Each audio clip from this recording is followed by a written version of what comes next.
ரொம்ப நேரம் மொபைல் போன்ஸோ அல்லது லேப்டாப்போ யூஸ் பண்ணீங்கன்னா உங்களுடைய ஸ்கல்லோட ஷேப்பே மாறுது அப்படின்னு ஒரு சில ஸ்டடிஸ் சொல்லுது. என்னடா சொல்ற ஸ்கல்லோட ஷேப்பே மாறுது அப்படின்னு கேட்டீங்கன்னா, ஆமாங்க. பின்னாடி உங்க பின் தலையில பாத்தீங்கன்னா எக்ஸ்டர்னல் ஆக்சிபிட்டல் ப்ரோட்யூபரன்ஸ் அப்படின்னு ஒரு ஸ்ட்ரக்சர் இருக்கு. அதாவது உங்களுடைய பின் மண்டை ஓட்டுல ஒரு சின்ன ஒரு ஷார்ப் லைக் ப்ரொஜெக்ஷன் வந்து வெளில வரும். அந்த ப்ரொஜெக்ஷன் வந்து பாத்தீங்கன்னா யூஸ்வலா 3ல இருந்து 10 மில்லிமீட்டருக்குள்ளதான் இருக்கணும்.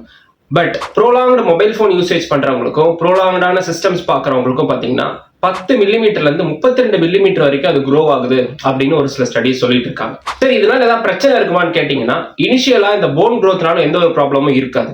ஆனா சம் எக்ஸ்டென்ட்ல இதோட க்ரோத் அதிகமாகிற பட்சத்துல உங்களோட நெக் மசில் ஸ்டிஃப் ஆகலாம், நெக் பெயின் அதிகமாகலாம், உங்களோட ஹெட் ஏக் வர வாய்ப்புகள் இருக்கு, ரேஞ்ச் ஆஃப் மோஷன்ஸ் குறையறதுக்கான வாய்ப்புகள்லாம் அதிகமா இருக்கு. இது எதனால முக்கியமா வருதுன்னு பாத்தீங்கன்னா, கழுத்தை பெண்ட் பண்ணி ரொம்ப நேரம் வச்சு பார்த்துக்கிட்டே இருக்கிறதால பின்னாடி இருக்கக்கூடிய தசைகள் வந்து பாத்தீங்கன்னா ஒரு ஸ்ட்ரெச்டு பொசிஷன்ல இருக்கும்.